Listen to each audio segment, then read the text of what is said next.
13 ದಿವಸ ಒಳಗೆ 14 ಒಂದಿನ ನೀನು ಒಂದೇ ಒಂದು ಎತ್ಕೊಂಡೆ ಎಷ್ಟು ಎತ್ಕೊಂಡೆ ಚಾಕ್ಲೇಟ್ ಇನ್ನೇ ಇನ್ನೊಂದು ತಗೋ ಕಿತ್ಬಿಡಿ ಇನ್ನೊಂದು ಎತ್ಕೊಂಡು ಹೋಗಿ ಮನೆಗೆ 3 ರೂಪಾಯಿ 3 ರೂಪಾಯಿ ಇಟ್ಕೋ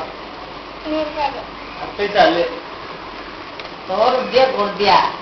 ಕೊಡ್ತಾ ಇರೋದು ಅವ್ರಿಗೆ ಅವಳು 3 ರೂಪಾಯಿ ಕೊಟ್ಬಿಟ್ಟು ಅವ್ಳಿಗೆ ಬೇರೆ 10 ಪೈಸೆ ಕೊಟ್ಟಿದ್ದೆ ಇದೆಷ್ಟು 3 ರೂಪಾಯಿ 3 ರೂಪಾಯಿ ಅದು ಇದು 10 ಪೈಸೆ ತಿನ್ನೋದು ಕೂತಿದ್ದು ನಾನು ಕೊಟ್ಟಿದ್ದ ಚಾಕ್ಲೇಟ್ ತಿಂದ ನೋಡ್ದ ತಿನ್ನು ತಿನ್ನು ತಿನ್ನು ನೆತ್ತಿಗೆ ಮಲೇಷಿಯಾದ ಅಲ್ವಾ ಅಯ್ಯೋ ರೆಕಾರ್ಡು ಸಿಟ್ ಅಯ್ಯೋ ಅಯ್ಯೋ ಅಯ್ಯೋ ಸ್ಟಾಪಿಂಗ್ ಅಯ್ಯೋ ಹೊಗೆ ತೆಗಿಬೇಡ ಈಗ ನಾನು ಬಾಯಿ ಕೊಡ್ತೀನಿ ಎಷ್ಟೋ ಫೋಟ ವಿಡಿಯೋದಲ್ಲ ಚೆನ್ನಾಗಿ ಫೋಟೋ ಬಂದಿಲ್ವಾ